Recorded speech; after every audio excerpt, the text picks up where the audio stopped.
En gran parte de los poblados de África existe un árbol al que llaman el árbol de la palabra. Cuando surge algún conflicto, las personas se reúnen bajo su sombra para intentar encontrar una solución. Este árbol también representa el lugar donde se reúnen los niños, las niñas y las personas mayores a escuchar historias, leyendas y cuentos. Desde la noche de los tiempos, los africanos han sido la memoria de sus pueblos, de sus tradiciones. La tradición oral es un testimonio que una generación transmite a la siguiente y engloba no solo hechos del pasado, sino también literatura oral. En África, cuando un anciano muere, desaparece una biblioteca.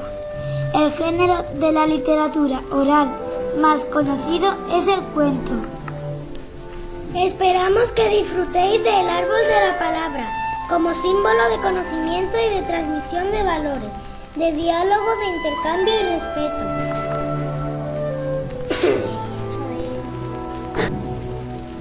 Érase una vez un árbol recién nacido. Había despuntado justo en medio de un vergel, con un pequeño brote verde y frágil, y que se confundía con las hierbas de alrededor. Curioso, observó el mundo el que le rodeaba. Los pájaros que saltaban alegremente de rama en rama, el agricultor que recogía la fruta de los árboles, las hierbas que ondulaban acariciadas por el viento. El árbol se quedó asombrado con tanta belleza. Pasó el tiempo y el árbol se fue haciendo grande. Ya era un pequeño ramaje que no se confundía con una brizna de hierba como al nacer. El árbol observó los otros árboles del prado. Los encontraba tan grandes y bonitos, recubiertos de hojas y flores. Estaba maravillado de ver cómo esas pequeñas flores se convertían en frutos.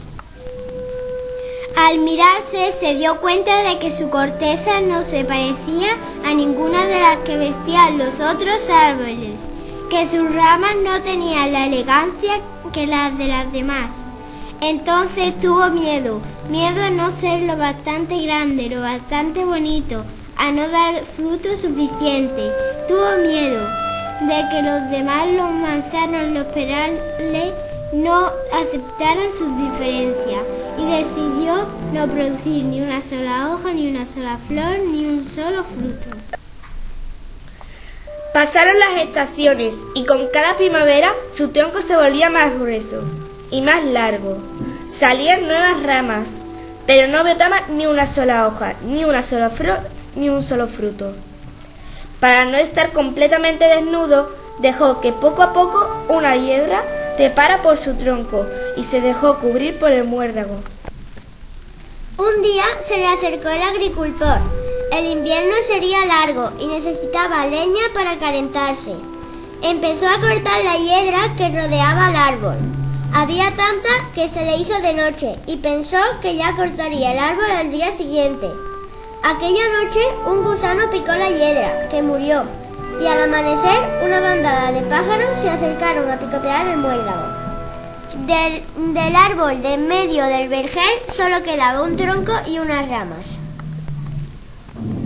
De repente el árbol se dio cuenta de su desnudez y como no encontraba ningún artificio para cubrirla, finalmente decidió dejar crecer unas pequeñas hojas en sus ramas.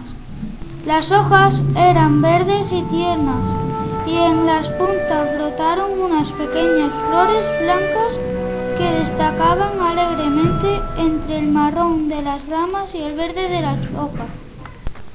Al día siguiente, el agricultor se acercó con su hacha. Sorprendido, descubrió que en lugar del tronco inútil del día anterior había un magnífico cerezo. Desde entonces el árbol vive feliz en medio del prado. No es como los otros, ni es más bonito, ni más grande, pero igual de útil.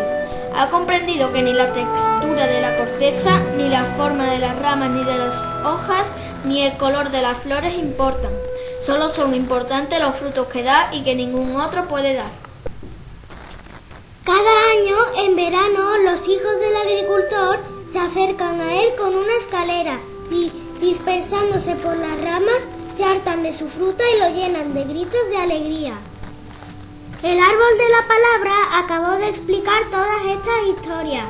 Ya había oscurecido y la noche se había extendido por todos los rincones, cubriéndolos de sombras y misterio. Solo brillaba una luz, la luz del fuego que habían encendido en el suelo los ancianos del poblado y que a todos abrazaba con su calidez.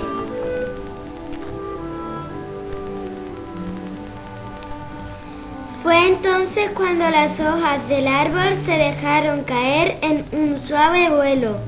Mientras volaban por el tibio aire, podía oírse el murmullo de sus palabras y de sus sabios consejos. Aquella noche todos aprendieron algo. Trabajo realizado por los niños y niñas de alternativa de tercero A. ¡Fin!